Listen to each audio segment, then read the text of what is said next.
भगवान को श्री ऊपर शिवाय से रिझाओ। नमस्तभ्यं ये जरूरी दोस्तों। नहीं कि हम भगवान को ऊपर से अपने चेहरा दिखाकर भगवान को रिझाया जाए। शिव महापुराण की कथा कहती है, जिस दिन दिल से आनंद के साथ आप देव अधिदेव महादेव को रिझाने का प्रयास करोगे, बाबा आपका ऊपर का पहनावा नहीं देखेगा, ऊपर का चेहरा नहीं देखेगा, और बाबा आपका हो जाएगा और आप बाबा के हो जाओगे।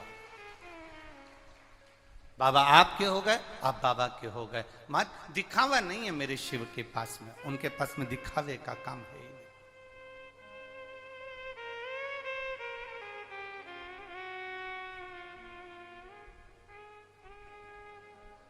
आप कितने साल से भगवान का भजन कर रहे हो, आप कितने साल से मंत्र का स्मरण कर रहे हो, आप कितने साल से भगवत नाम कीर्तन कर रहे हो, उससे मूलता नहीं है। मूलता ये है कि आप भगवान को रिझाए कितनी देर, आप भगवान को मनाए कितनी देर, कितना पल लगा आपको भगवान को मनाने में।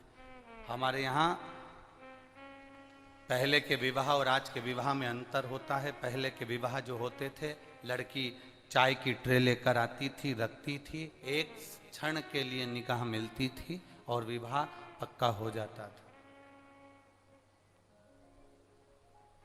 विवाह पक्का हो गया, 7 जन्म तक निपटा था। आज के जमाने में लड़का लड़की को दिखा दो, मिला दो, होटल में रोज मिले, संबंध पक्का हुआ, फोन पर 8-8 घंटे बात हुई, उसके बाद भी संबंध होने के बाद भी, विवाह होने के बाद भी मालूम पड़ा कि 4 महीने, 3 साल, 2 साल में तलाक हो गया। इसको विवाह नहीं कहते महाराज। भगवान की भक्ति भी ऐसी होती है, तुम घंटों तक मंदिर के अंदर बैठे रहो और तुम सोचो कि भगवान मुझे मिल जाएगा, भगवान मिलने वाला नहीं। तुम गंगा के घाट पर घंटों तक बैठे रहो, तुम्हें लग जाए कि भगवान हमें मिल जाएगा, भगवान मिलने वाला नहीं। तुम नर्मदा जी के घाट पर घंटों तक बैठे रहो और तुम सोचो कि भगवान हमें मिल जाए, भगवान हमें नहीं मिलता। तुम सोचो कि मैं जंगल में जाकर बैठ जाऊं, घंटों तक वहीं पर बैठकर तप साधना करूं, भगवान मिल जाए, भगवान इससे नहीं मिलता। भगवान को पाने के लिए माला से ज्यादा मन की जरूरत पड़ती है। जितना हम मन से भगवान को रिझाने का प्रयास करते हैं, देव अधिदेव महादेव उतना हमारे करीब आता चले जाता है।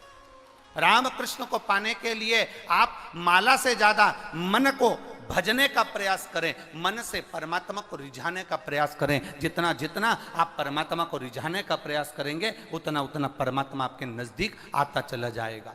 आप जितना परमात्मा को नजदीक लाना चाहें, उतना मन से भगवत भजन की ओर जाएं, उतना मन से भगवत स्मरण की ओर जाएं,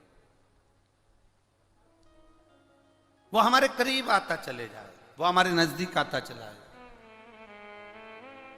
कितना सुंदर भगवान को, तुम्हारे कितने घंटे तक तुम माला लेकर बैठे हो, कितना तुमने सिर पर चंदन लगाया है, कितना तुमने आनंद से कंठा पहना है, कितना आपने मालाएं धारण करी है, कितना आप कहीं देवालय शिवालय बनाए बैठे हैं, कहीं कितना आप गंगा यमुना के घाट पर बने बैठे हैं, कितना आप तीर्थ में जाकर बैठे हैं। भगवान को इससे कोई मतलब नहीं। भगवान कहता है आप जहां बैठे हैं, अपने घर में, परिवार में, नातों में, रिश्तों में, कुटुंब में, कबीले में, जहां बैठे हो, उस बैठे हुए स्थान पर अब भगवान कहते हैं कि तू मुझे दिल से याद कर, मैं तेरे पास में आकर बैठ जाऊंगा, तुझे मैं देखता रहूंगा और तू मुझे देखता रहना, बस और कुछ नहीं। हमारे यहाँ तो शिव महापुराण वर्णन करती है, केवल 2 बार मुख से शिव शिव कहने वाले का भी उद्धार हो जाता है। शिव पुराण कहती है 1 बार मुख से शिव कहने वाले का भी कल्याण हो जाता है। यहाँ तक हमारे यहाँ एक सुंदर स्थान का नाम आता है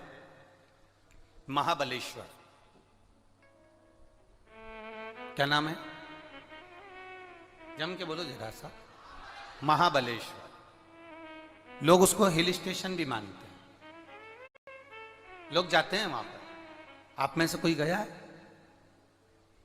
गए हो? हाँ जी, धर लो धर लो धर लो, ठीक है। लोग इसे हिल स्टेशन भी मानते हैं। वहां शंकर जी का एक मंदिर है, उसका नाम था महाबल। अब उसका नाम महाबलेश्वर हो गया। कभी स्मरण किया आपने कि महाबलेश्वर, महाबल, ये मंदिर जहां भगवान शिव विराजमान है, ये शंकर भगवान का एक अविरल शिवलिंग, सारे लिंगों से आनंद देने वाला राजलिंग माना जाता है, उसको हमारे यहाँ महाबलेश्वर कहा जाता है, महाबल कहा जाता है। आखिर उस शिवलिंग में